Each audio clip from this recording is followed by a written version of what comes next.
I'm recording.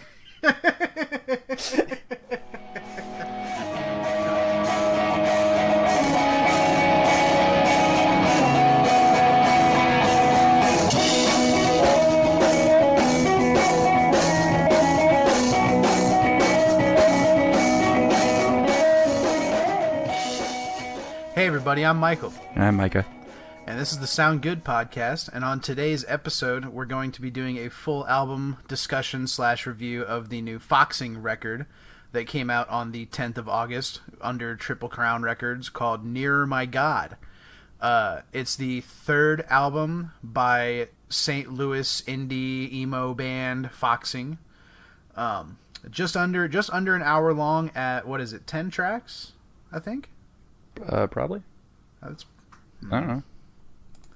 Nah, it's not 12 useful tracks. information. No one needs to tracks. know. No one will ever know. You'll never know. If only we had a tool to search that. If only I wasn't looking at it right now. 12 tracks. The album came out, like I said, on August 10th. And before we get right into it, Micah, you got any general thoughts? Did you see the new merch that they announced yesterday, actually, for the album? I did, but I don't remember what it is. The only one that was really interesting to me was, the style of sweater that our The World is a Beautiful Cat, and I'm no longer afraid to meow. Yeah. They have, basically that style of sweater, but it's, kind of maroon, and it's for Nearer My God. Hell yeah. So I thought at least you'd be interested in that. Hell yeah. It's getting that time, man. It's getting that time. Soon. Maybe. I mean, it's only August, but fall will be here momentarily. Yeah. So, I don't You are know, right, time passes. Yeah, time does pass. So, I don't know, before we get into the tracks, I just want to say that this is probably my favorite Foxing album to date. I think it's a stronger album than both Dealer and The Medic, or not The Medic, Albatross. I'm an idiot. Which number album did you say this is for them? Third. I guess it's their fourth, I believe. Third or fourth. It's like, I don't know if Old Songs counts as an album. I don't know if that's just an EP or if it's an album. Yeah, okay. But if we're not counting Old Songs, then it is their third album. Okay. And, yeah, I mean, that's all I have for general. Without diving into anything specifically, I dig the overall sound of this album a lot. It's a little more ambient and experimental than their previous albums, but without using too much exaggeration here, I think this is Foxing's magnum opus. in terms of this is the best music they've ever put out. Yeah, good. We don't believe in hyperbole here. Don't use that. I was curious how different this was compared to their previous stuff, because you gave me Albatross a long time ago, but I never listened to it. Oh man, bummer. Is it drastically different, or it's this album is a little more. I don't know how to describe it. This album's more spacious, I think. Okay, yeah. I mean, I have that feel from it. Yeah, is a good way to put it, I guess. It's a very full sounding album. It's definitely mixed a lot better than Albatross. I will tell you that. Okay. Because my biggest complaint with Albatross has always been how quiet the guitars are in reference to everything else in the music, because I think I do have a few mixing issues on this album, but the guitars were not a problem. Yeah, I just know specifically in songs like The Medic and Bit by a Dead Bee Part 1 and 2 off of Albatross, the guitars are mixed really low in the mix, and there's a couple parts in those songs where the music just wants to explode and get loud and epic. Oh, that's the worst, dude. And the guitars are just drowned out and weak sounding. So I'm really glad there wasn't any moments like that on this song, or not this song, on this album for me specifically. Yeah. Never once was I just oh, that could have been mixed a little bit better, or that was a little too quiet. Everything for the most part sounds very, very well done, and I don't want to say up to par, but for lack of a better terminology, up to par with like most like mainstream recordings. Yeah, I mean, at the very least, I was going to comment with just it's what I would personally expect from, you know, I guess at least an experienced band. I guess I would be I'm a little surprised that it's only their third album, so it's pretty impressive. Mm-hmm. How good it sounds, honestly, because I'm pretty sure they're a relatively small band, right? In terms of popularity, or are they kind of bigger? They're not like huge, but they just recently toured with Circa Survive. Okay. They're touring Europe, or it's either Europe or the UK with Pianos Become the Teeth. So I mean they're you know in the scene, in the genre, in the indie and emo and, you know, alternative scene, I would consider them fairly big. But in the grander scheme of things, you're probably not going to be able to walk down the street and be like, "Hey, have you heard of Foxing?" And they're going to be like, "Yeah, I'm wearing their shirt." You know what I mean? Like, what do you mean? That's not a verb, and you're like, "Shut up." So, yeah, I don't know. Without let's get in there. We're going track by track, right? Yep, track by track. Let's just jump right into Grand Paradise. The shack calling at the gates of a world. 25 years and I've been trying to shake loose. And if I try to sit... So, first track of the album. What did you think, my friend? I guess so. These type of vocals are what the majority of the album uses for the most part. There's like 2 or 3 songs that don't. What do you mean by this type of vocals? For people who are like haven't listened to the album yet or maybe listening to this. Mm-hmm. Yeah. Well, I found them to be it's really hard to describe. They're not necessarily grating, but you're referencing his falsetto layered vocals, right? And I know it's on purpose. Yeah. Because he displays being able to melodically sing other places, you know? Mm-hmm. Yeah, and that's, Connor Murphy definitely shows off his voice on this album a lot. Mm-hmm. As compared to, like, previous albums where you can tell he has a really good range, but he doesn't show off with it as much. Yeah. Definitely on this album, though, this is, like... I feel like a lot of the songs on this album are Connor saying, "Hey, I'm here. I'm this vocalist. Pay attention to me." And that's really awesome because I love his voice. Yeah. Like, even with this, like you said, like, almost grating sound effect with his falsetto and the layers. Yeah. Even with that, I'm still, like, on board. I'm like, this is so good. Yeah, it's one of those things. It's a little bit similar. We can't go an episode without me bringing up Between the Buried and Me. It's really similar to your point where it's like isolated. These would probably sound terrible, but the music really makes it sound great. Mm-hmm. You know, like I think that his vocal style really only works with the music that they've written around it. Right. For sure. And my voice leaves the second we start actually talking, which is so weird. I feel it. That's why I got water. Yeah. No, that's for pussies. Everyone who's ever drank water has died. But it's one of those things where I remember that this first song really has a punchy and effective chorus, and I think that moments like that only work because he had that falsetto, like, kind of established feel beforehand. This first track is not what I was expecting to hear after listening to the 3 singles. Because what was it? Slapstick, and then Nearer My God, and then Game Shark. Mm-hmm.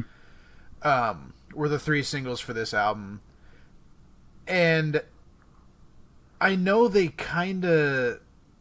I heard somewhere after they released Game Shark, somebody in some Facebook group I'm in said something about how they were involved in the process somehow and they listened to the entire album already and said Game Shark was kind of a standalone track where it's the only one that sounds like that. Yeah. Because I know a lot of people that I was seeing like talk about the new album, and Game Shark specifically were like, Game Shark is weird. Like, this song is whack. It doesn't sound like Foxing. And then, I don't know. I was kind of like that at first, but it grew on me. But we'll talk about that more when we get to Game Shark. As for Grand Paradise, I was not expecting this kind of intro to this album. Yeah. But it is very open and very spacious and ambient, and then it gets really almost in your face and like catchy and drivey at like the 3-minute mark, or like the halfway point kind of. And it just picks up from there, and it becomes a really like energetic intro to the album. Yeah, absolutely. I mean, I had no basis to go off of, and yeah, the vocals were a little jarring, but I mean, you quickly get used to it. And yeah, the second that like final third hits with that chorus, it's you kind of like ride that high into. Yeah, it hits with that lyric, that shock collared at the gates of heaven is where it really picks up. Just how he just like almost screams that, and then it just. Yeah, and it's just funny to me that so many times it feels like he's hitting sour notes on purpose with his voice. Like that scream that he does of that, like sometimes you feel like his voice is cracking or something, but I think he's actually skillfully doing shit like that. Yeah. You know? Oh yeah, I mean, I cannot stop singing the praises of Connor Murphy's voice because it is just that good. Yeah, the guitar on this first song was kind of subdued. I don't really think it did too much. It played its part. You know, that's all that matters. Because it was really focused on the ambient synth for the most part. This album is definitely more of a synthesizer, drum, and vocals centric album, in my opinion. I was surprised not to hear as many guitar licks or riffs or melodies at all, as opposed to, say, Albatross, where it's very guitar heavy despite it not having a good guitar mix. Yeah. And then Dealer kind of cut back on the guitars a little bit as well, but there was still plenty of guitar throughout that album, so it was really interesting and really strange at first to not hear a lot of guitar on this album. Is this album a lot more poppy than their other stuff too? A little bit. I would not call it poppy, like, at all in comparison. Well, I guess like a little more rock poppy, I guess. It's definitely a little, I don't know, because I feel like this album doesn't really like rock after Nearer My God. No. I think after track 5 it goes into like an introspective like delve into your head. Oh, no, I mean eventually 6 through 12. I mean, we'll get there, but eventually they absolutely wear some influences on their sleeves that I picked up on. Yeah. For sure. And they were usually bands that you like, rock bands that you would hear on the radio. Like pretty prominent ones, nothing that is like obscure or anything. Yeah, that's all I got for Grand Paradise though. A pretty solid track, a good opener. Definitely I would use this track as a litmus test for what the rest of the album sounds like, honestly. Yeah, I agree. The first track is a perfect intro to the album as a whole, like in terms of what you kind of signed up for, but it's not like the best song, or I didn't feel that it really did anything mind-blowing or interesting. The only kind of cool part was the lead into the final chorus where he does do that cool scream, but everything else was just kind of it was kind of par for the course. I guess so. Not that I know what that course is, since it's the first time I've heard them, but it felt standard, even on first listen, you know. Yeah, I mean that's pretty much the same thoughts I had about it. Good track, nothing special. Good intro, very good. Like I said, litmus test for the sound of the album. Yeah. But yeah. Other than that, you want to just move on to Slapstick? Yeah. Okay.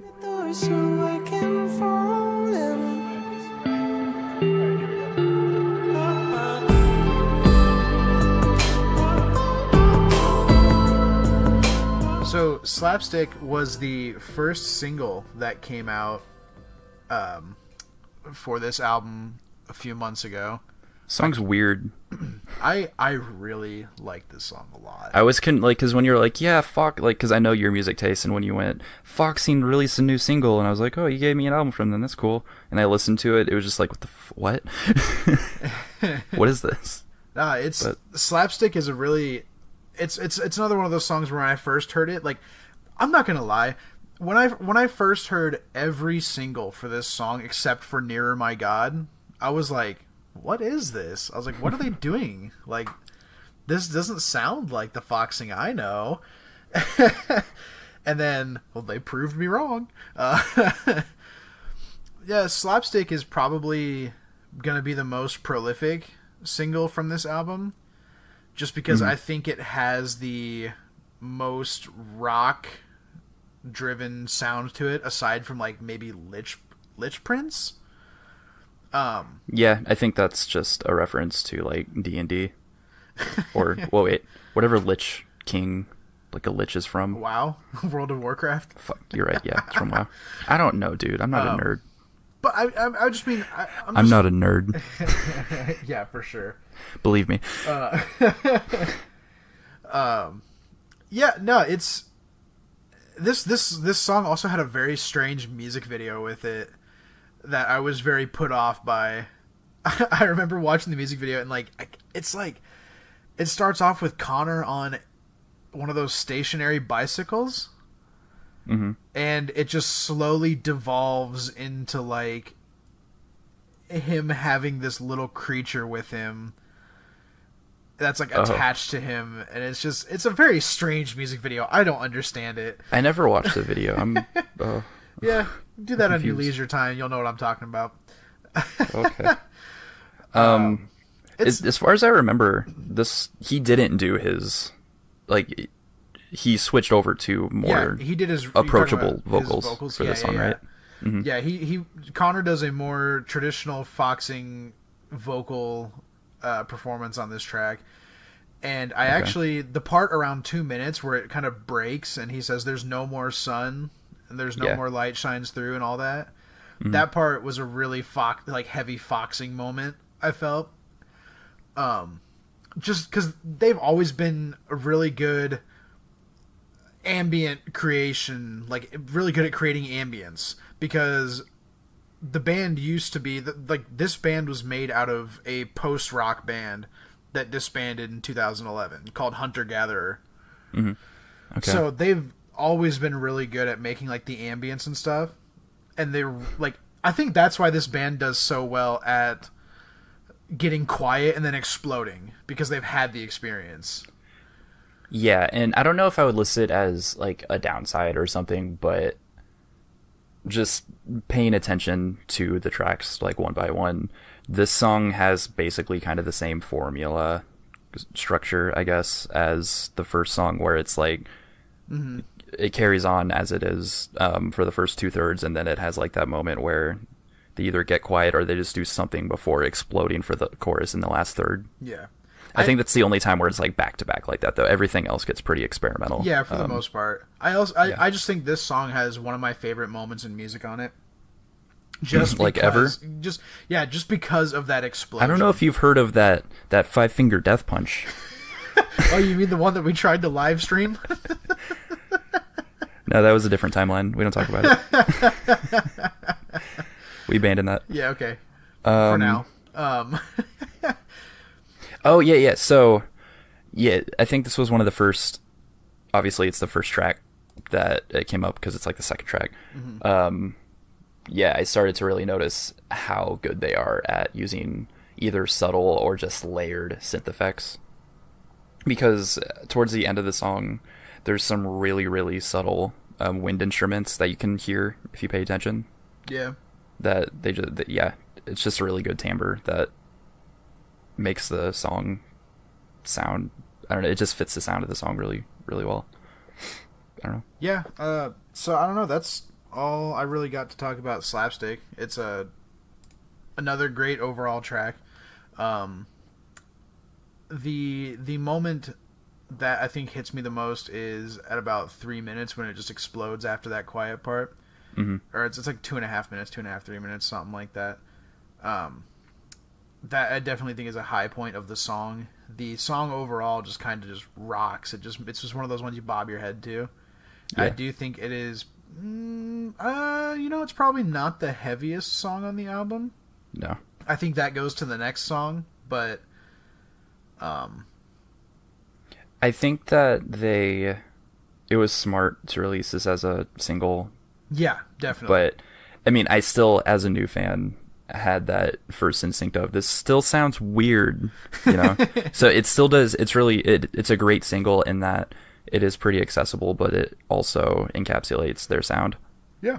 So whereas the first song was a good intro to the album, this is maybe like a pretty okay intro to, I guess, kind of the band in general. Yeah, I could call it that. Yeah. Especially since he's doing the vocals that he kind of mostly did in the past, you know? Mm-hmm. Mm-hmm. Stuff like that. All right. Well, should we move on to Lich House Prince? Fire. Oh, is it not? It's Lich Prince. Oh, is it? Yeah. Oh.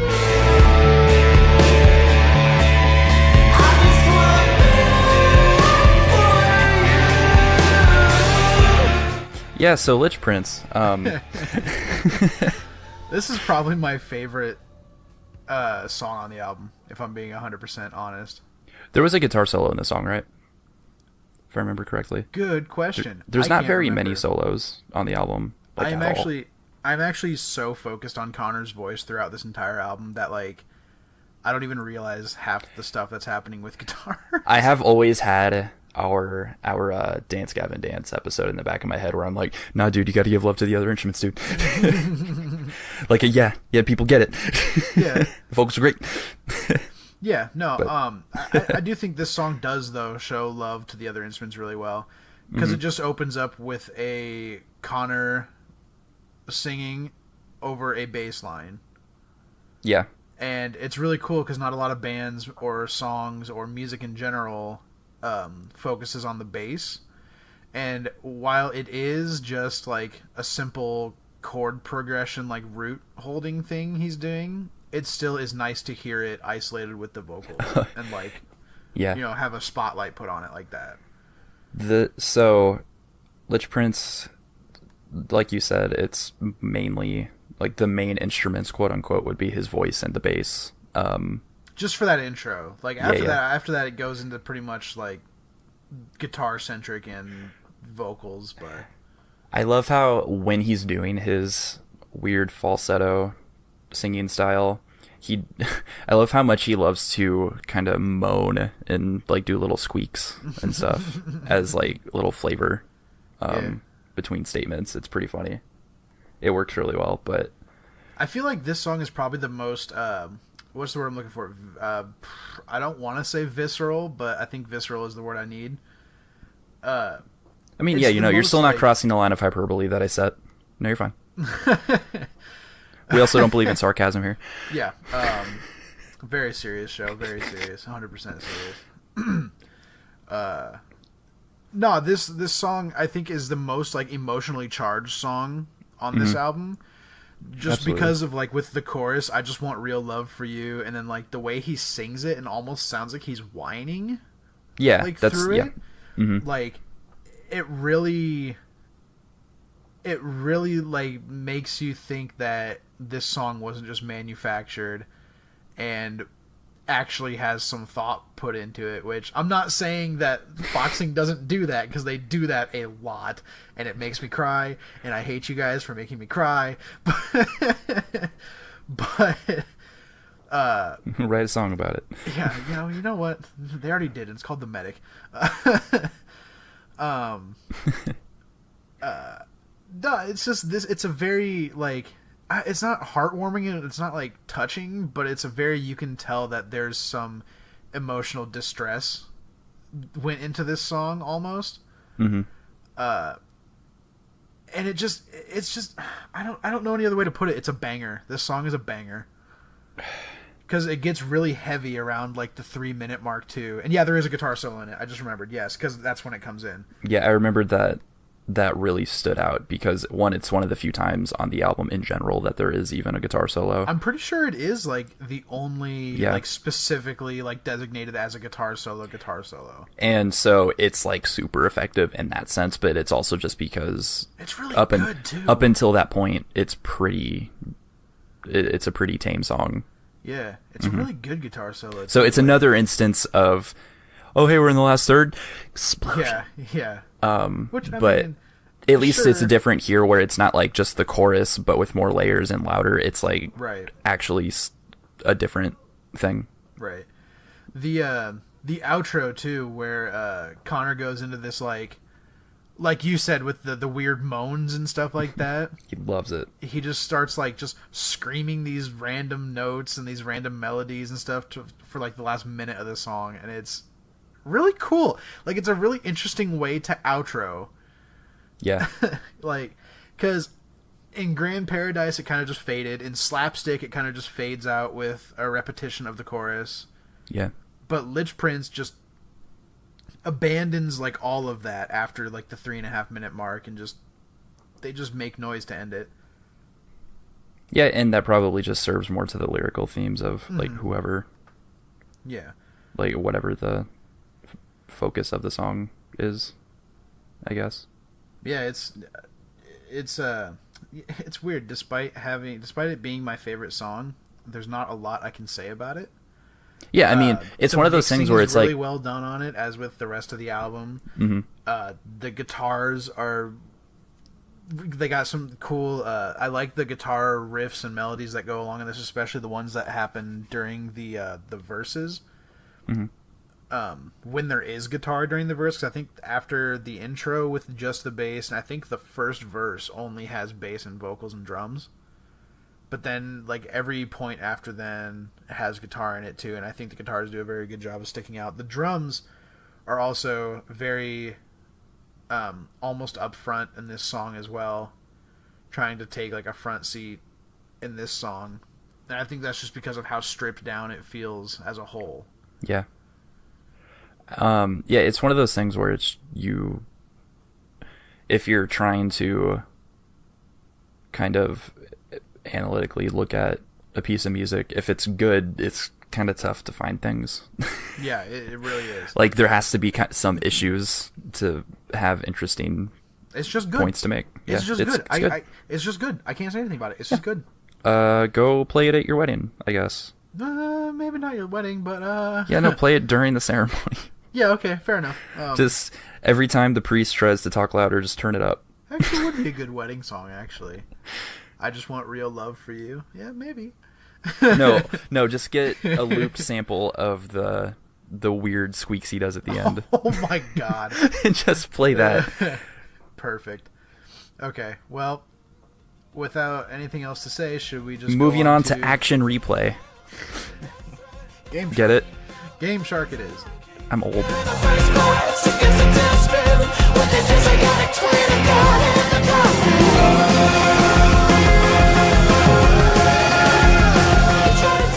So, you didn't like this song at first? Yeah, I did not like this song at first at all. I thought it was very strange and very... I thought Foxing was playing a joke, man. Was it when you heard it as a single? Yes. Okay. Yes, because they only released it, or not, they didn't only release it as a single, but like they put out a music video for it too. And the music, it wasn't really a music video, it was a quote unquote official audio video, but it was the entire video was just somebody came in and like there was a little single record, like a 7-inch sitting on a record player, and somebody just came in and lifted the needle and put it and let it play, and that was it. That was the video. Yeah, well. And it was very strange to listen to the song like that, because it didn't use... I feel like it didn't use the album version of the song.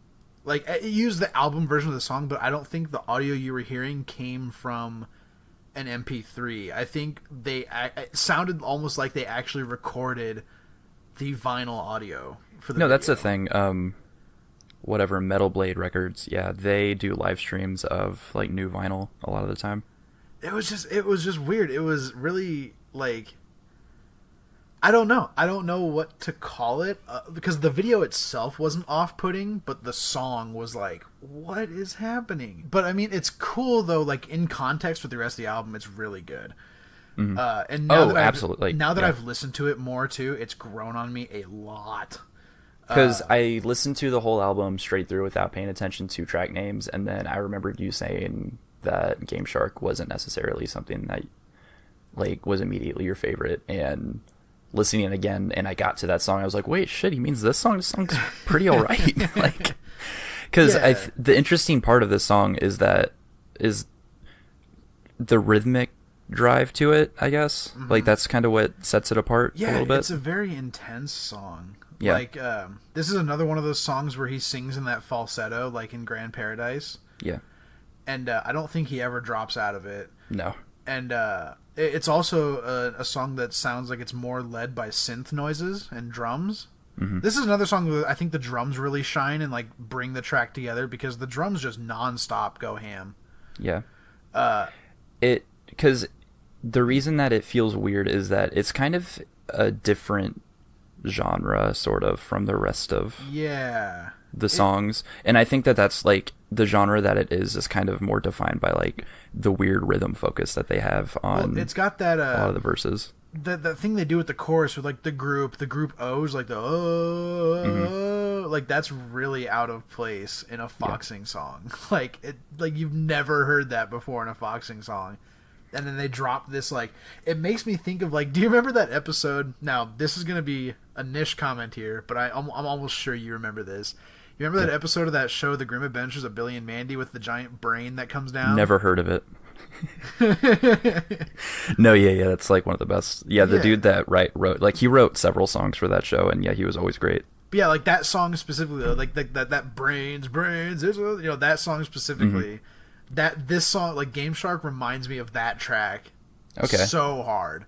Just because of like the stylistic, like I said, like the O's and the driving, like almost jazzy beat going in the drums. Yeah. Like the entire every time I listen to this song, I just think in my head, brains, it's all good. I can't get it out of my head. It's so good. Only 2000s kids will remember. Only 90s kids will know. It was interesting to me that you brought up before that. So, like, we've been praising the mix and everything. Mm-hmm. And I think I did at one point say, like, I do have, like, some little baby issues. And it was mostly on this track where, because there is a bass solo in the song. Yeah. And I was explicitly upset because I wish that the bass was higher in the mix so that solo was cooler. But it just felt a little quiet to me, so it didn't. I feel like it could have landed a little, like stuck the landing a little more. I guess I didn't even. If you don't even remember there was a solo. Yeah, I didn't even know there was a bass solo. So yeah, okay. I agree with you then. I mean, if I didn't even know there was a bass solo, then yeah, it probably needed to be turned up. And I think that that's the only instance. Otherwise, because for certain situations, it's fine if the bass is kind of back there because it's supposed to be more to fill out the music. Yeah. You know? So that's great. But if you're going to have it get like a really cool moment where it's playing its own melody, like, But if that was their choice, like the song still works. Oh, it's fine. I'd put it in my top, like, I don't want to say top 3. Probably top 5 though, at least. Songs ever. No, like just off this album. Ever. Yeah, off this album ever. Ever. Yeah. Okay, so moving on to the title track. Yeah, moving on to Near My God. Yeah.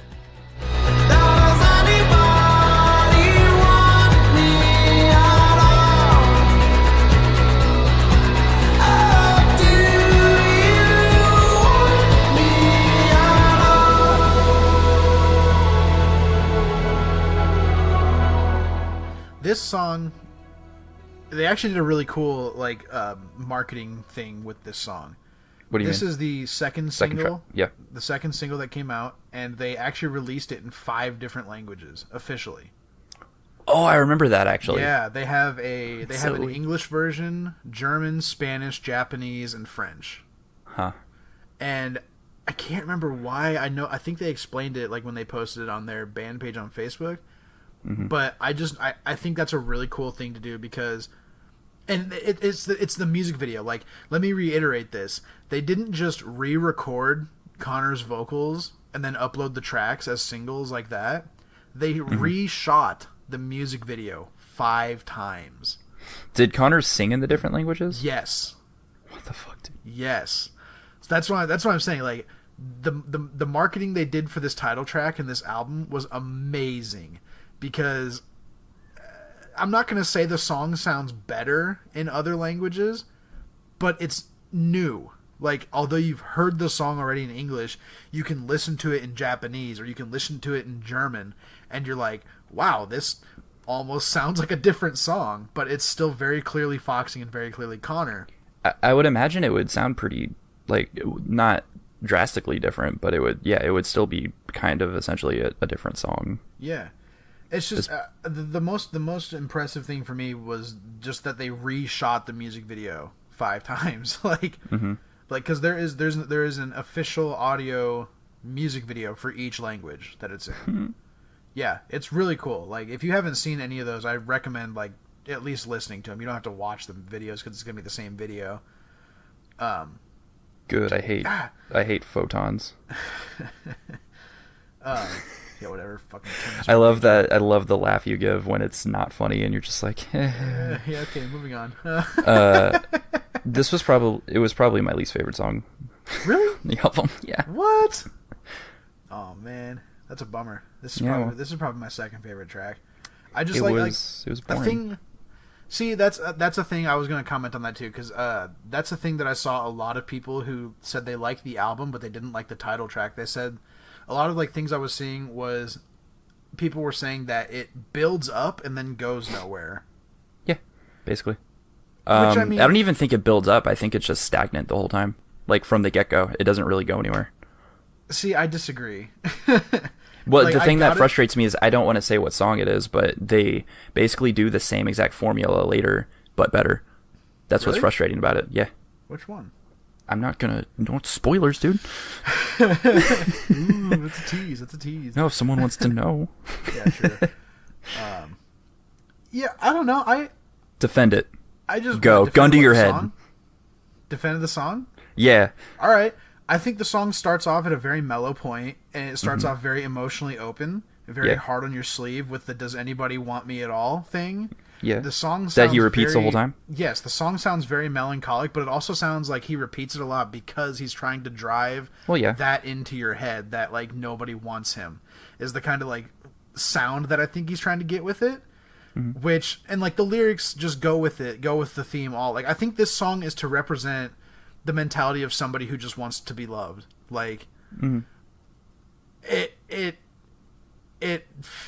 just the way the song sounds and how not aggressive, but like how aggressive it reinforces the "if anybody wants me at all" motif.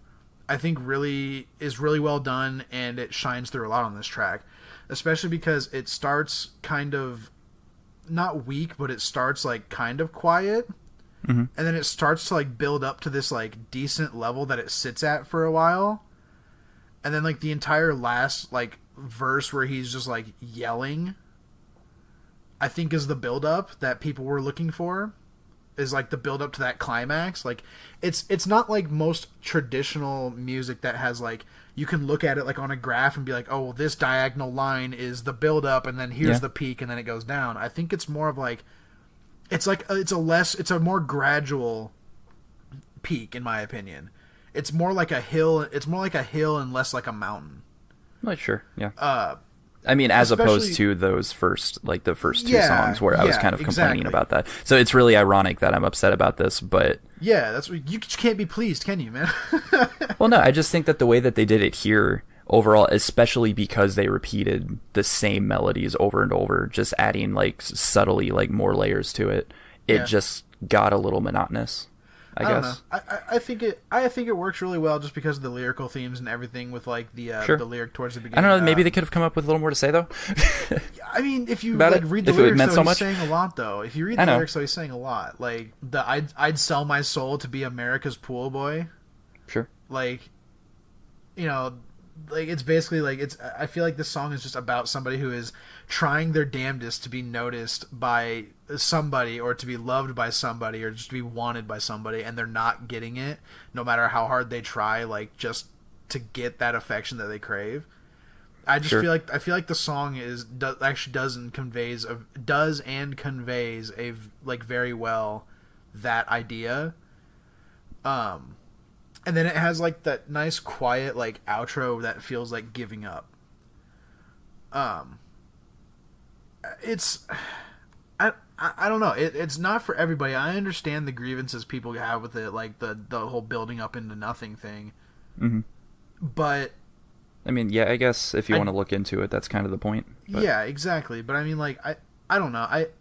I don't like it that people are just writing off the song as boring, because it's not. Like, if you look into it, it's got a pretty good message and pretty obvious message to it, and it's got a pretty obvious motif they were going for. So well, I think so. Maybe it's kind of straddling that line I like to bring up, where it's a really good song and that it's really good art, but maybe not for everybody in terms of entertainment. Yeah, maybe. And that's fair. That's a fair whatever. And so this was the first song when I was talking about them wearing their influences on their sleeve. I got a heavy Kings of Leon vibe from this. Yeah, I could feel that. Yeah. The vocal style he went for was, and he does it a few more times on the album, but I think that had to have been an influence of some kind, at least subconsciously. I could see it. Yeah. And I really enjoyed I guess I would describe the guitar as soaring, you know? Mm-hmm. Oh, yeah. Really good effects on the guitar in that sense. Yeah. But, yeah, I think it was just the repetitive nature of the song that kind of fair enough got me. I mean, there weren't very many layers to even, like, the synth. Like it's kind of a stripped down song to really, I guess. Mean, it is the shortest song on the album, too. Yeah. So I think it's just because the previous songs were kind of so complex in terms of their layering that you get to this. Yeah, because this song really focuses on the rock-oriented instruments. Like, it finally gets to that, because we were talking about how there's a few times when it's mostly just like synth and vocals and bass. This one kind of gets rid of the synth heaviness and focuses more on the instruments themselves. But then it's funny because it's one of the more ambient songs too. Yeah. Which I guess that's kind of a testament to skill there, where you can kind of get the effect that heavily using synth would be, but you're doing it with your instruments instead. Yeah, I mean, I got nothing else to say about this song. I defended it to my grave, and I will. And there is a part where they try to have, like, I guess, where you think that it's satisfactorily, like, does climax, I guess, where they kind of have like a mini jam session, sorta. I don't think they really did too much that was interesting in that jam, though. For me, it just that section kind of just felt like there was an instrumental section towards the end, a little break. Yeah. I don't know. Well, should we move on to 5 Cups then? Yeah, but what about the next song? With my arms closed.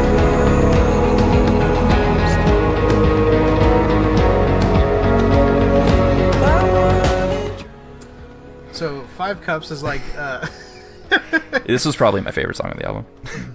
Yeah, 5 Cups is it's great.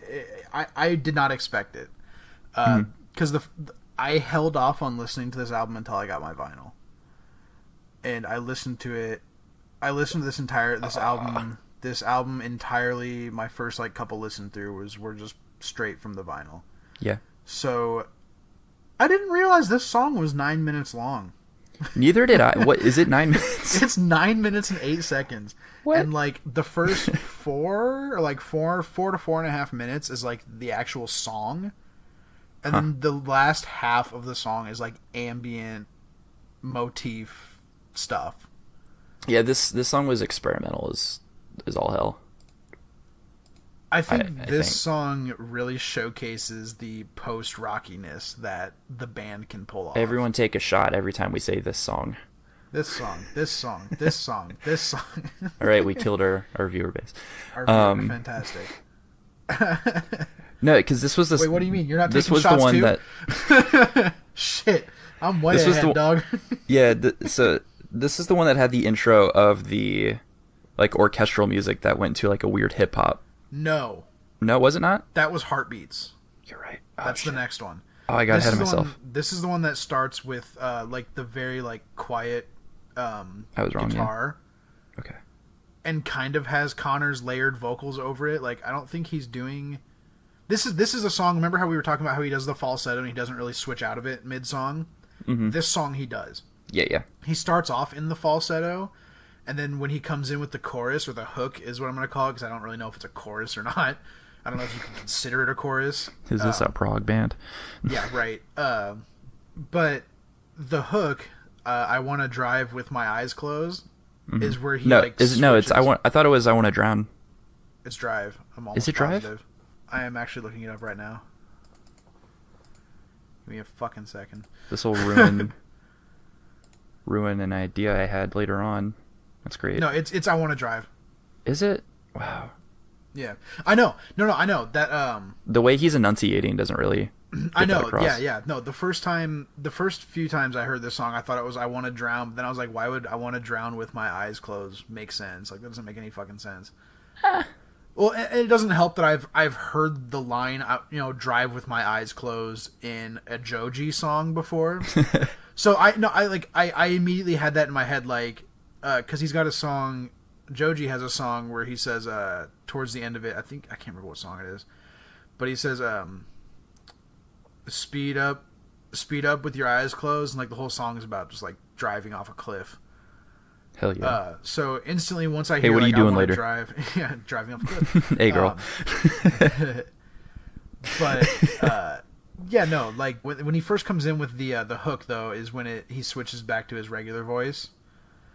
Okay. And I don't think he goes into the falsetto again. Maybe not until the ambient part, but this whole song just seems like an experimentation in how ambient they can be, but also stay interesting. And I think they 100% succeeded in that sense. Yeah, they did it 'Cause so well. I've listened to this album like 3 times, and I've never noticed that there's a 9-minute song on it.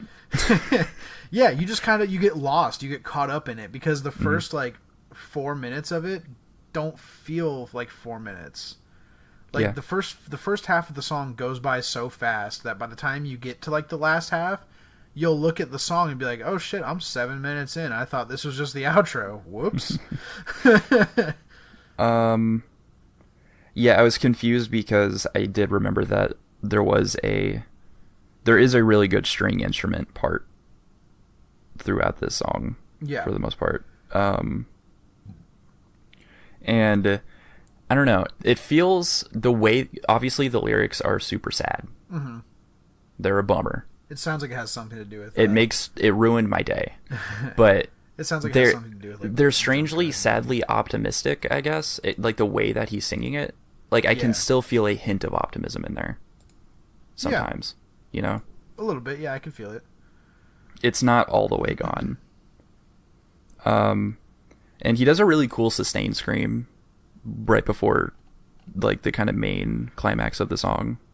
Uh-huh. And I think in his falsetto voice, like his screams sound really cool. Oh yeah. Yeah, I guess another emotion would be frustration kind of comes off in the vocal performance for this song too. I could feel that. It's just really hard to like talk about this song, I think, because most of it is so ambient. Yeah. And like I guess it's really worth bringing up. So that end outro I really love. I think it's probably one of my favorite outros on the album. What, the whole 4.5 minute outro, or? Yeah, because there's this really cool synth fade in, fade out. Oh, like the reverse synth thing going on? Yeah, and then it goes into trumpets doing the same thing. Yes. Like it smoothly transitioned to trumpets doing the exact same thing. And it just, like, it's just really good songwriting. Did you know Connor plays the trumpet in this band? He does. No. He's the vocalist and the trumpet player. What a nerd. Dude, it's great. Someone got beat up in high school. Hey, man, they're from, like, Iowa, right? St. Louis, Missouri. Oh, yeah, you got beat up. That's messed up, man. Nah. They didn't stand for that. No, dude. No. Alienating our Missouri It's audience. a very... it's a very good song.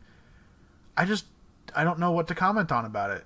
It's a very good and emotionally charged song. The lyrics are very in-depth, and there's nothing really cheesy in the lyrics. I guess, No. if you're going to be that kind of person, you could say that I want to drive with my eyes closed is kind of cheesy sounding, because it's like, if you're going to be like that kind of person, you could be like, I don't want to deal with my emotions. I'd rather just die. But it's like, I don't know. The way it's presented... yeah, I would, but... The way it's presented... No, not funny. The way it's presented... the way it's presented, I think, comes off as a little less sorry for yourself and more, this is what I am at kind of thing. Because this song comes right after Near My God, which is about being wanted and wanting to feel wanted and all that. Yeah, it's like a natural progression of that emotion, like what you would feel next if you didn't get that attention that you were, I guess, kind of wanting. Yeah. Yeah. Well, shall we... We're in need of. But under, like, the... no, we shouldn't! Okay. The verses, just looking at the lyrics now, they are very esoteric towards people who are from the Midwest, I would also say. Yeah? Yeah, there's lots, because it's about driving, so it really goes through a lot of locations that people more in the, I guess, flyover states would be more familiar with, like Ozarks and stuff. Yeah, they do mention the Ozarks. Mm-hmm. Like, these are very, very personal lyrics, and I think that they really make the chorus not cheesy. Like, I never had a feeling of that chorus being cheesy at all. Like, it's a beautiful melody and a very good statement. I think now you mentioned that the lyrics seem very personal. I will say I think that is a strong point of Foxing's songwriting. Is that even though you have no connection to this band whatsoever, I've said hi to Connor like twice. I have no idea who he is as a person. I have no idea who any of these people are, but their music, like, it feels like they're talking to me through it. It's like one of those things. Yeah, it's really candid. It's very candid. Yeah, it's very, like, you listen to something and you actually feel like they're giving you a piece of their mind, like, at the time. Or in just their life. Yeah, it's kind of like a little window into their life. Yes. As opposed to, like, I'm not bashing on other kinds of music, but I will say, as a songwriter myself, I am aware that most music is fiction. A lot of people don't write music about their personal experiences. Some might use it for influence. Some might use their personal experiences for influence in writing. Yeah, to, like, generate metaphors. Yeah, but very rarely do people just, like, straight up be this candid. But at the same, like, that's really hard to do. Yes, like, it's easier to write lyrics in the kind of poetic metaphor sense because you have freedom to use whatever words you want. If you're writing from personal experiences, you're gonna be a little closed off to, like, your verbiage, right? Probably because you're wanting to write about a specific thing, right? So, yeah. Well, yes. So moving on to the one that I thought this song was. Okay.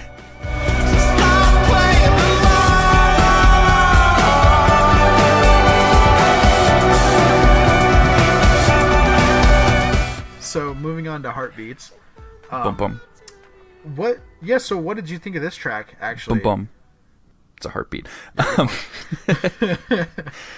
Very original joke. Hee hee. I don't know how I feel about the weird hip hop transition from the orchestra intro. Yeah. Every time I listen to it, it's like it's borderline on that this is stupid, I love it, or it's just kind of cheesy. I can't decide. What do you think? Thought that it was a really good... I see, the way I think of the intro is I think of it more as like a continuation of Five Cups. Okay. Yeah, because it fades in perfectly. Yes, if I think of it like that, then it makes the intro a little better for me. But if I were to listen to Heartbeats alone, I'd be like, what's with this orchestra? And then it just cuts, and then it comes back halfway through the verse. Mm-hmm. I do like the use of the stringed instruments on this song a lot. Actually, I think they're a nice overhead, like soaring, not melody, but like a rhythm kind of. Like they're a good like placekeeper. Yeah. The drums absolutely kill it on this song. There's really good whammy bar. Yeah, there is a lot. Mm-hmm. I think this song is actually probably objectively the best song on the album. Like, Lich Prince is still my favorite, but this song is a close second. Okay. And it's a very close second. Lich Prince is my favorite just because of the sound of it, but in terms of like execution and technicality, I think Heartbeats is the best song on this album. Yeah, and I'm really glad that you also picked up on the return of that same orchestra melody, because it does like kind of fade back in to the verses after the hip hop kind of rhythm is done, you know? Yeah. And I like that choice of going with like the 808 bass drum and like that sampled drum track for that intro kind of area. I really like that choice because it's almost like a nod back to Game Shark, but also maintaining the same feel and like mentality as Five Cups. Mm-hmm. So they do a really good job of like, this album in general just does a really good job of maintaining these feelings it's trying to convey throughout the entire thing. Like, never once do I listen to a song and go, they kind of dropped the feeling of the album there. Like, oh yeah, absolutely. It's a very consistent and coherent piece, in my opinion. Unlike this podcast. Unlike this podcast. Damn. And in terms of their ability to have the songs quiet down and then kind of like come back really strong, they don't necessarily have it quiet down and come back as an explosion. I don't remember if it's like a complete quiet down or if it like quiets down to some synth, but do you remember where it just kind of fades out and it almost feels like the song ends, but then it like, yeah, and then he comes back in with the chorus again? Yeah, and it's like a specific type of fade out, fade in that I can't place. It's just like a little dip almost in the volume knob. Yeah, I mean, it just kind of feels like you left the room but then had to come back for something. Yeah, it just that's a good way to put it, actually. Yeah, I didn't know how to put it. That literally just came out of my mouth. Yeah, just now. It does drop down to just synthesizers and strings. Yeah, which is a really cool like fade. You think, okay, the song's over, and then you just hear Connor come back in and like no, I'm not done. I think what it is actually is that it's not that it like a verse or like a bar ends and they go to the strings and synth and then start a new one. It feels like they just turned the volume down on them and then just slowly turned it back up. Yeah. So like as like it was continuing to go as like while it was gone. Right. I think that's why that fade in stuck out to me. Yeah. Yeah, no. I dig it. It's like I said, it's probably my second favorite song on the album. Probably my first, like, if I have to be objective about how well the song is actually done and performed and recorded and sounds, I would have to put it as my number one. But very effect heavy song. Yes. Too. Very... Yeah, they did a lot of cool stuff. Yep. Well, do you have anything else you want to say about it? No, let's go get trapped in Dillard's. Let's go get trapped in another failing clothing chain. Nothing works like that.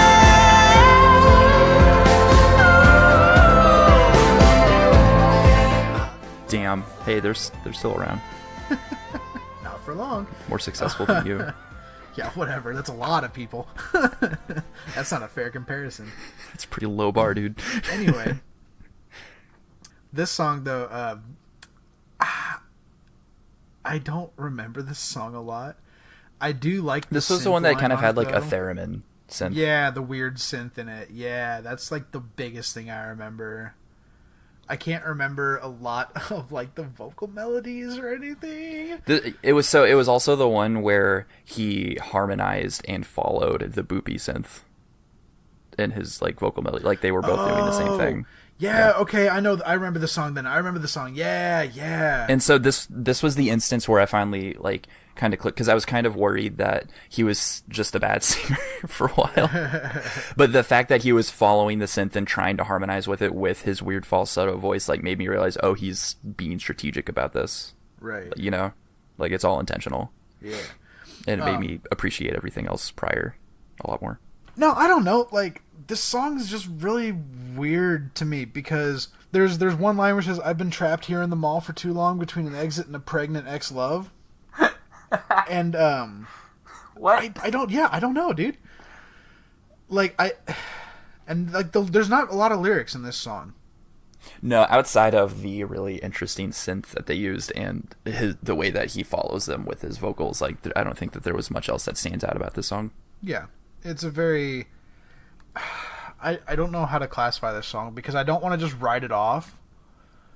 But there's not a lot of... Yeah, you'll be a hypocrite, boy. I mean, there's not... I'm laughing at one of the...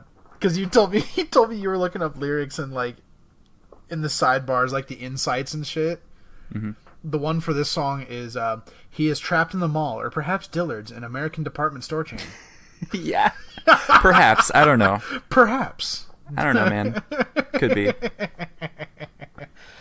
That's funny. They're pretty abstract with their lyrics and, you know. That's funny.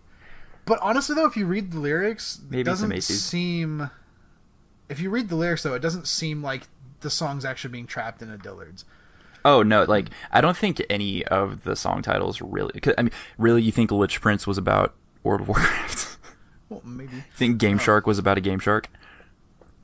I think Game Shark was called Game Shark because of the sound it conveyed. Like, yeah, I'd be interested to know, like... It feels like, you know, actually... Because you know how bands always have their... I guess... Oh, what? Fake song titles for while they're working on it. Mm-hmm. It seems like they just kept those for a lot of the songs. Yeah, maybe some of them. A few of them. Yeah, I don't know. There's not a lot. I don't really have a lot to say about this album. It's kind of short. The lyrics seem... The album? Not the album, Jesus. I don't have a lot to say about this this track specifically. The lyrics, there's not a lot of lyrics. The song is relatively short compared to the rest of the album. It's the second shortest song on the album, after the title track. It just seems like a decent break, because if I remember correctly, Bastardizer gets a little more technical and in depth than the 5 songs leading up to it. Mm-hmm. Well, maybe not 5 because Game Shark would be included there, but definitely the couple songs leading up to it, 5 Cups and Trapped in Dillard's, definitely. But yeah, it's an alright song. So the only issue, because I love what they went for with the sound on Trapped in Dillard's, but again, I think it kind of stuck out to me. There's a little part of the outro where, again, there's more of an isolated bass melody, and I just wish it was louder. Yeah, that's I noticed that too, actually. That's basically, I think the outro would have been just overall better if the bass was just a tiny bit louder. Right. But that's it. Okay.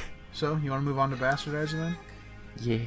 Okay. Not remember, but I do. I must not remember. I don't remember this song. Yep, I was just about to say, this is another song that I love the irony of a little sample of it is going to play, and we're just gonna go, I don't remember it. Yeah, I mean, to be completely candid though, everything after Heartbeats, I kind of drown out almost, because yeah, I had 3 lines of notes for this song. Yeah, 5 Cups and Heartbeats just kind of, it doesn't wear me out, but it gets me in a state where it's just like, well, I'm sad now and nothing else matters. Okay, why? James Hetfield. Yeah, wow. Damn. But it's just No, after 5 Cups, I just kind of get into this rut of do I even want to not be sad and listen to the rest of the album, or do I just want to end on this feeling? just do both. Because I don't know, man. It's really weird because I think this album starts off really like in your face and energetic, and it just gets less energetic and more like depressed as it goes on. And like life. If that's intentional, then it's good because it Yeah. really shows. Oh yeah, because I mean, we'll get there, but the last song is probably like the quietest song. Yes. So that would make sense, honestly. Yeah. And if it's not intentional, then it's just kind of a bummer that it's like this. But I mean, Grand Paradise is definitely the most energetic song. So yeah. you may have a point there. Yeah. I mean, that's just ever since, because I feel like 5 Cups is, because 5 Cups is the halfway point, and it's also the longest song. I feel like it's there to be a mood transition. Mm-hmm. You know, I don't know. Like that's what I get out of it. That would make sense. But Bastardizer does actually get pretty rocky though, around like a minute and a half, 2 minutes. Like, you know, it's not that far into it, but like the halfway point in Bastardizer gets pretty rock. Like it starts driving a little bit, and The influence I kind of got a vibe from, I think like it's either they're being pure foxing sometimes, or there's the very, very slight Kings of Leon. I kind of like either the way he was singing or the effect he had on his voice. I got kind of like a Dave Grohl-ish vibe from it on this song. This was the only instance of that. I just kind of felt like they had some, like it made me think of Foo Fighters at one point, basically.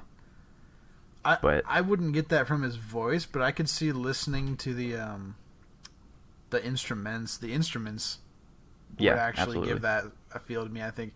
Because I think they're using a chord progression that Foo Fighters has used before. Yeah.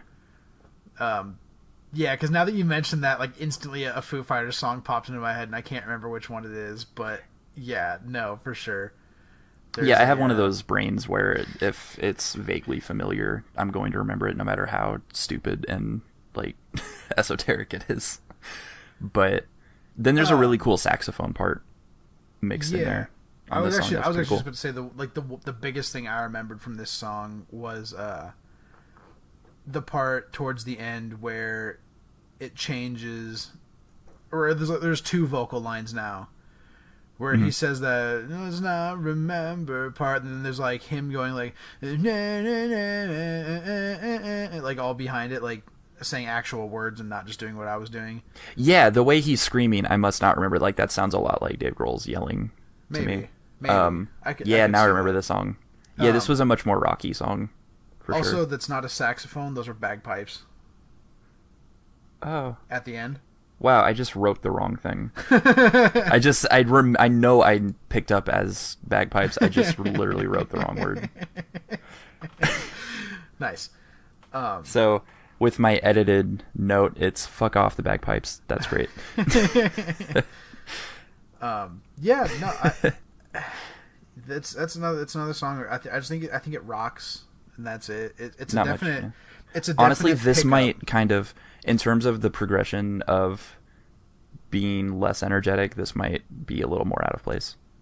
Yeah, exactly. Yeah, that's what I was about to comment on too. Like, it does pick up the mood a little bit. Like, don't do that. Especially with the I don't know what to call it, but like just the layered vocal lines on the outro, and then like the driving guitars and, you know, banging drums and all that stuff. Like, this song definitely sounds like it's trying to pick you up after the last 3 songs. And you're just like slapping the arm, like, no. Get away! I want to be But then depressed! again, there's like nothing more sad than fucking bagpipes, dude. Yeah, right. So the 10 seconds of bagpipes in the there's end that. of the song. Yeah, dude, bagpipes. Has there ever been a happy song with bagpipes? Have dare you you. listened to AC/DC? I don't know. That makes me pretty sad. For those about to rock has some. Because that means I'm listening to AC/DC. Yeah, right though. Damn. Ugh. Yikes. At the risk of potentially saying something very toxic about AC/DC, do you want to move on to Crown Candy? before I go too far and say the things I'm thinking. Oh, I mean, I moved there a while ago. What, Crown Candy? Yeah. Fantastic. Let's move on. Ooh. Gets in my potential. But he's looking to you. Okay. This song reminded me of Tankard. Yes. I'm so glad you said that because that was exactly my feeling too. Yeah. This sounds like this could have been a Tankard song. Just the way verses. the acoustic guitar starts off, because this is the first instance. Well, no, it's not the first instance of acoustic guitar, because I think they use it at the end of Slapstick. No, at the end of Near My God, they use an acoustic guitar again, but it's just for like the outro. But this song is like mostly acoustic guitar, if I remember correctly, which is a nice change. And because it's an acoustic guitar, it's mostly chord strumming. Yeah. Which usually falls into more upbeat sounding music when it's a lot of chord strumming and acoustic guitars and stuff. But they do a good job of keeping the beat driving, but also not like really hyping you up. Yeah, I think the way that they do that is they really get you off kilter with the really dissonant bridge into the chorus. Yeah. I don't like it. I like it from a technical standpoint, but listening to it, I don't like it. I like it now, but I remember when I first heard it, I went, ugh. Yeah. It's like, what is that? I'm like, no, please stop. And it's the point, and I get it, but I don't like it still. But stop, please. No,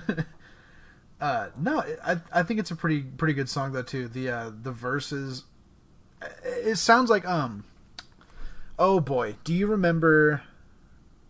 Did you listen to Blink-182 as a kid? Oh boy, I've listened to. I think the only stuff I missed was like Dude Ranch and like Take Off Your Pants and Jacket. And... Okay, so you've heard their self-titled then? Oh yeah, several times. Love it. Feeling this. You know how that song was written, don't you? No. So basically, Mark Hoppus and Tom DeLonge like went into two separate rooms, and one of them wrote the verses and one of them wrote the chorus, and then they just came back and made it into a song. There was no collaboration between them at all, so that's why that's why for the verse you've got I gotta be here right now, I'm feeling like it's all like that, and then like Tom's part is faith fell short this time, like that's absurd because it works so well. Yeah, exactly. I think that's what I feel like that's what Foxing did with Crown Candy. I can see that because the verses are acoustic guitar for the most part until like the last half of the song when it switches into electrics. Yeah. But the verses are all very like different than the chorus. And they're so different in a way that I feel like it's just two different songs thrown together. Yeah. But they work. I mean, it doesn't sound bad because of that. It just sounds different. And in a really like off-putting at first way. But I think the more I've listened to Crown Candy, the more I've listened to this album, it grows on me. Yeah, they kind of went for a much more indie rock feel with this song. Yeah, it hasn't grown on me as much as Game Shark, but it has definitely grown on me a little bit. I like Connor's vocal fills at the end with like the moaning and the falsetto, like you said. I'm wondering if it's a phenomenon at all that's like a thing, because I feel like it happened to me, because the verses, like, yes, it's like you have your choruses, which are their own set thing, and then you have your verses, which are their own like kind of song. And I'm wondering so you have your first verse, and then you hit that like very jarring dissonance before the chorus, and then I feel like the entrance of the second verse was a lot more, I guess the only adjective I have in my brain is just, it was a lot prettier. Because you were just subjected to that dissonance. Yeah, you know? yeah. It's a good. But I'm wondering if the second verse is basically the same as the first one. You just feel like it's prettier now because you went through that. It might be actually, because like I definitely hear the acoustics pick up again, and you definitely get that same like relaxed vibe that the chorus was not giving you. Yeah, and they either have like that weird theremin synth sound again, or maybe it's like a steel guitar. I can't really tell. It made me think of like the steel guitar that Double D plays. You know what I'm talking about? Yeah. Yeah, because the last third, then the last third of the song feels like it goes into a totally different thing. Yeah, like the last third of the song is like rock. It's like it's like Bastardizer style rock. Mm-hmm. Yeah, I don't know. Pretty solid song. Not my favorite on the album. Probably one of the more forgettable tracks, unfortunately. Yeah. Because it is.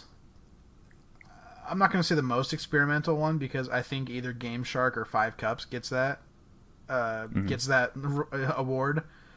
But it's definitely one of the more experimental foxing tracks I have heard. Are they scientists? So moving on to Won't Drown. so moving on to Won't Drown. Bravery will drown, so you keep the water running out. Bravery will drown, so you keep the water. I'm really sad that the lyrics in Five Cups weren't Drown with My Eyes Closed because I thought that there was some lyrical. Yeah, go ahead and expand on that lyrical connection you were. I just thought it would be curious cool. Now. Well, I just thought because if they were like I want to drown and then like with my eyes closed, but then there was this song, I thought it was like finally hitting that optimism, saying I don't want to drown. Oh, okay. Yeah, I can see. I thought that would have been cool.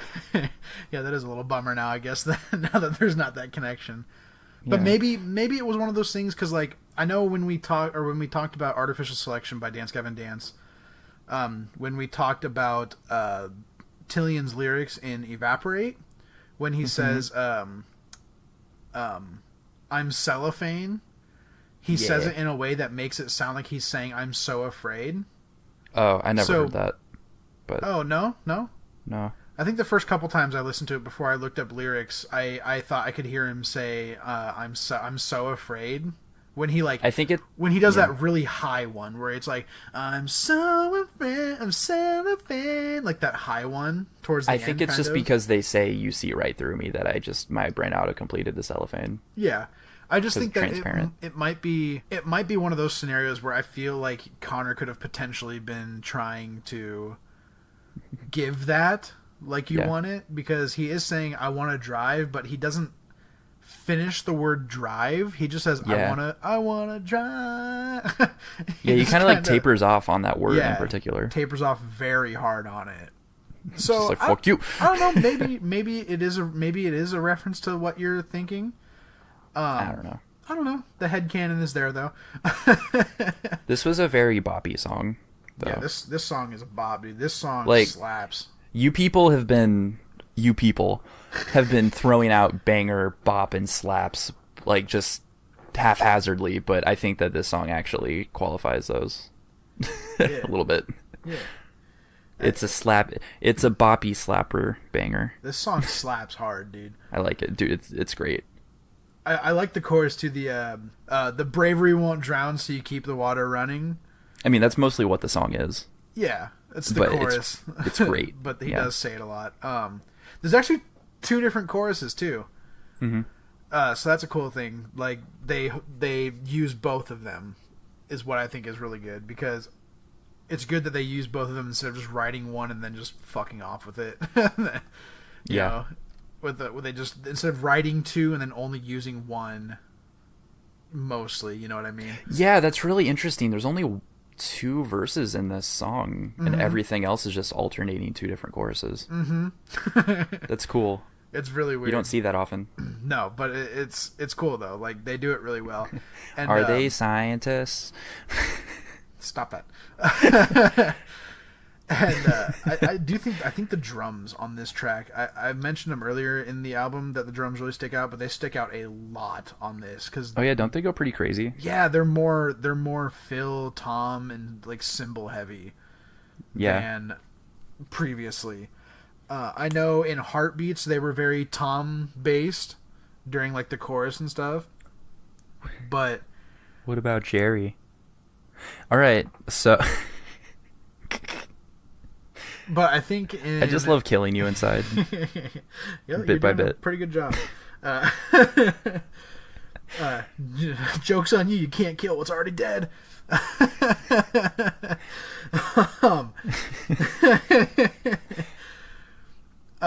This song also has a lot of orchestral usage in it towards the end, like the Almost at the it's around the 4-minute mark. There's a nice little instrumental pause, and you just hear the strings come in with a little, and then it just picks up again, kind of. And then you hear I think it sounds like a violin going over top everything, a violin or a viola.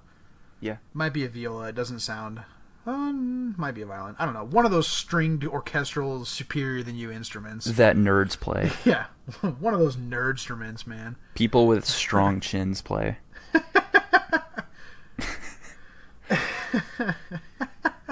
I feel like someone with a huge jaw would be at an advantage for like long term playing a violin. I don't know, man. Anyway. No, I don't know. There's not much to say about this song, really. For me, it bops. I like the chorus. I like the chorus swaps. I like the instrumentation. It feels like the beginning of the outro of the album. Yeah, it's a very good, like you said, beginning to the outro. So do you want to just talk about the outro now, Lambert? Yeah. All right.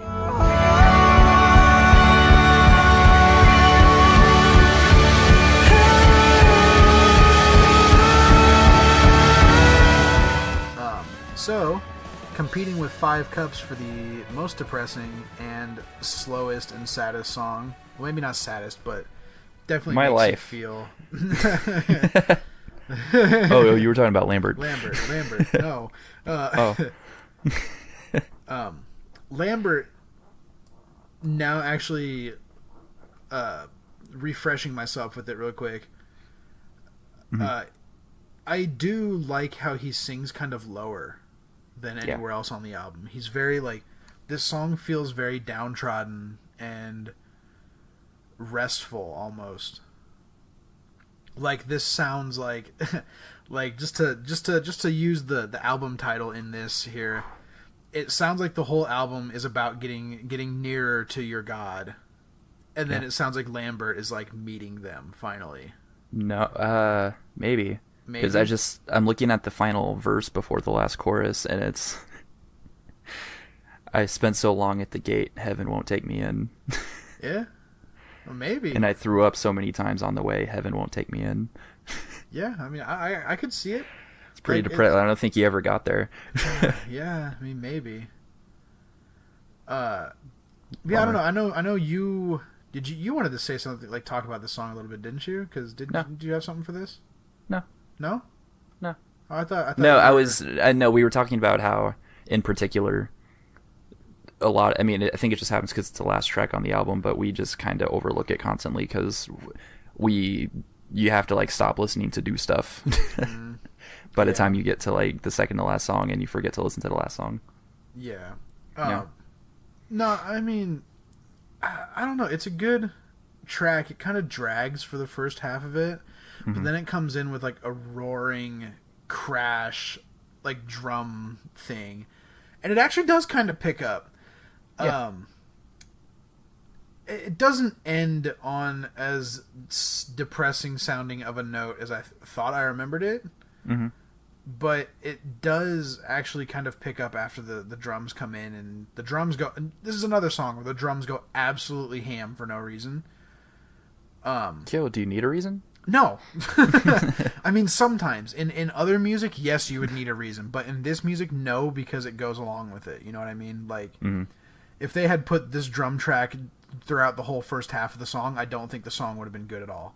Oh, yeah, absolutely. Or if they had put any drum track, I don't think it would have been good at all. But I think they had, like, synthesizer drum samples or something going on. This is a track I think that Connor uses to, again, show off his voice in a little bit. Yeah. And less so just his voice, more his range. Because he goes from that intro of being very low and sounding very close to the ground into this soaring falsetto by the end. It's almost like, what's the word I'm looking for? Not enthusiasm, but like optimism. It's almost like this song has like an optimistic twinge to the end of it. Maybe. Because despite what you just said, like told me what the last like lyrics were before the last chorus or whatever, like despite how like depressing that sounds, Yeah. Maybe it's more like metaphorical, where he's been like trying to get into heaven, like the whole song, like maybe the whole album is about like, because like this might go along with the thing that I said earlier, where it's somebody trying to get, like, maybe it's somebody, like, I don't know, I'm gonna jump out on a limb here and say maybe it's about somebody who's trying to end their life, and they're realizing at the end of Lambert that they don't need to anymore. Like, maybe it's one of those things, like maybe it's kind of like an optimistic pick-me-up at the end. Yeah. I could see it as, I could interpret that as being one of that, like that's one of the interpretations I get when I think of it, because it does have a more upbeat sounding ending than songs like Five Cups and Nearer My God and Trapped in Dillard's, and even Won't Drown is still kind of, it's leaning more towards the optimism, but it's still kind of down a little bit. But yeah, I think the song is a good ender. It's definitely a good ender. I hate that I keep overlooking it because it's the last song on the album. Yeah. It's always my favorite when a song starts and you just immediately get a vibe of closer. Like, I think that's a specific feel that is probably, it has to be kind of tough for some bands to nail, you know? Yeah. Unfortunately, Foxing is not one of those bands. Yeah. They nail it every time. Yeah, and it's really cool that you kind of brought up, like, interpreting lyrics and stuff, because it's cool to look back in retrospect and know that there's a weird dichotomy of being super candid and literal about the lyrics, but also there is, like, some kind of metaphorical yeah, like the entirety of aspect that he's slipping in there is metaphorical, but like almost it feels like the entirety of Five Cups is candid. You know, it's they do such a good transition. They transition so well between lyrical styles. I don't know. Foxing never fails to impress me, honestly. Because I think the metaphorical parts are less so when he has a literal thing to write about. It's more he has literally emotions that he's trying to put into words. Yeah. And I think that's all Lambert is. Yeah, pretty much. Yeah, I don't know. Do you have anything else further you want to elaborate on? I do not. Or? Okay, well. I'm going to listen to this a bunch, though. Closing statements? Yeah, and it sounds good, TM. And... sounds good, TM. Good one. Like, yeah, opposed to a few other albums that I've, like, talked about in the past, like, I actually will probably throw this on sometimes just because I want to hear it again. Not it's really fun to listen to. Not to spoil an episode in the future, but this is going to be probably a contender for me for album of the year. For me personally. Just like what do you mean? What do you mean? What do I mean? What do you mean? What do I mean? I don't know. We still never listened to "And Justice for None." Jesus. Give it. Just wait, dude. You can't just start making your list now. I started making my list when the Tankard album came out. Like, come on, dude. Give it time. We'll have to listen to Ivan's words first. Oh, yikes. That'll be a live stream. We'll make sure that we let everybody know when that happens. That'll be a live stream involving alcohol. It's no fair. I don't drink. Well, yeah, for me. Yeah, no. Overall, it's in my opinion, like I said at the beginning of the episode, I believe this album is Foxing's grand, like, magnum opus.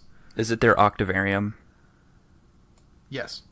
Yes. Okay. Yes. I would go that far. By far, like, the best album they put out, though. Yes. Yeah, that's what I deem it. Yeah. Yeah. Okay. Yeah. That's not their best album, but that's just their magnum opus is Octavarium. Yeah. No, this album though, for real, like, despite not having a lot of memories of the later tracks, I do think that they overall fit into the album well. They keep with the consistency of the album well. It has a good flow throughout it. There's not at one point where I'm just like, oh, this is boring. Yeah, absolutely. No. I'm interested in every song that I listen to. Every one of them keeps me interested. I never go, oh man, when's this gonna end? And honestly, this album doesn't feel like it's almost an hour long. No, it does not. Like 5 Cups just runs, dude. Like that song, like I keep bringing up, it's 9 minutes long, and I only keep bringing it up because this is the longest Foxing song ever. Mm-hmm. And it doesn't feel like it's that long. Like the way they do the ambience makes it feel shorter than it actually is, and that's really cool. Yeah, it's impressive that they were able to keep your interest with just ambient sounds. Well, yeah. not impressive to keep my interest because I like post-rock. I don't know. That's still a pretty tough task. Yeah, I mean, again, not for me because I listen to Hammock, but yeah, to keep I would say to keep your interest maybe with all the ambient, that's really impressive. And like the fact that other people have commented on it, like, wow, I didn't know this song was 9 minutes long. Mm-hmm. Like, it is genuinely impressive how well they are able to keep the song coherent. Yeah, I will agree that none of the songs are boring at any point, and you don't go like, ugh, I gotta switch. I think the only one that is meh is probably just Crown Candy. Mm-hmm. And the only reason that I would probably skip it is just because I don't like. I probably just would not be feeling that bridge personally. Yeah, I was about to say it's that bridge, isn't it? Yeah. But that would just that's just a very minor nitpick. I'm sure there are people who love that. Yeah. Oh yeah. Like I said, it's grown on me. Not quite as much as Game Shark. Not quite as much as Game Shark has grown on me with its wackiness, but Crown Candy's definitely grown on me a little bit. Everything is objectively interesting and cool, so then it just comes down to, do you personally enjoy it? Yes. Yeah. Well, all right. That is all of our discussion and thoughts on the new Foxing album, Nearer My God. Like I mentioned earlier, it came out on Triple Crown Records. I believe you can still get the vinyl for it, and if you do, the variant you would be getting is the gold with white splatter. Damn. I wish it was gold and black. Yeah, right. But that's fine. But that, I think, is the standard vinyl that's still available. I know they had a bone white variant that I picked up. I think that was limited to 200, and then I think they had a 180 gram black vinyl that was limited to 200 as well. I thought you were just going to say 2, and it's like, Jesus Christ, what?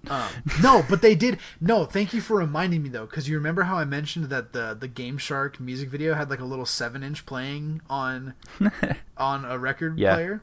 Mm-hmm. Foxing, like what was it, 3 or 4 days after...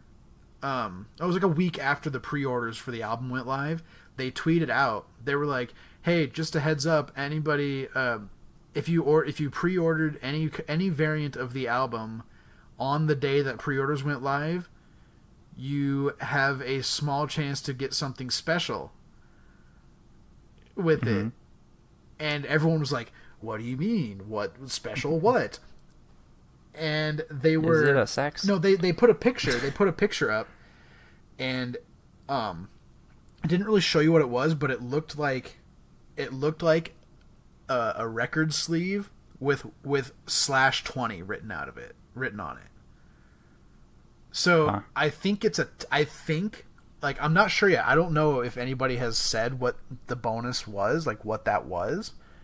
But I have a very strong feeling that if it hasn't been announced yet, I'm almost positive it's probably like copies of that Game Shark 7-inch. That's cool. That would be really cool. Like that's what I would do if I was Foxing. Like that's what I would have done, was release like a short little amount of like test press 7 inches with Game Shark on it. Mm-hmm. Like from the music video. Like that would be really cool. That would be a really cool like collector's item, honestly. Yeah. I hope that's what it is. I haven't really looked into it ever since I found that, because I pre-ordered it 3 days after, and I was really upset. You fool. I didn't see it until I saw Triple Crown post about the album coming out, like the album being up for pre-orders, and they didn't do that until like 3 days later. I was like, what? If only you were as proactive as you were with Coheed. God, right though? That Coheed album. You could have given Foxing $300. Don't remind me. All right, so while we go cry about our money. Yeah, while we go cry about the empty wallets that these bands are draining from us, I highly recommend you check this album out. Micah, do you recommend that people check this album out? No. All right, it's fantastic. I hope they...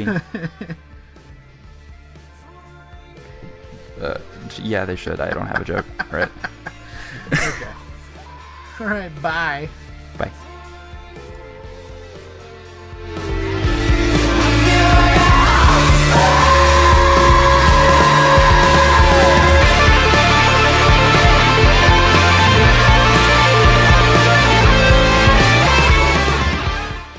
Alright, that does it for this episode of the Sound Good podcast. I hope you enjoyed the review. Make sure to follow us on Twitter, like us on Facebook, and subscribe on YouTube for more episodes in the future.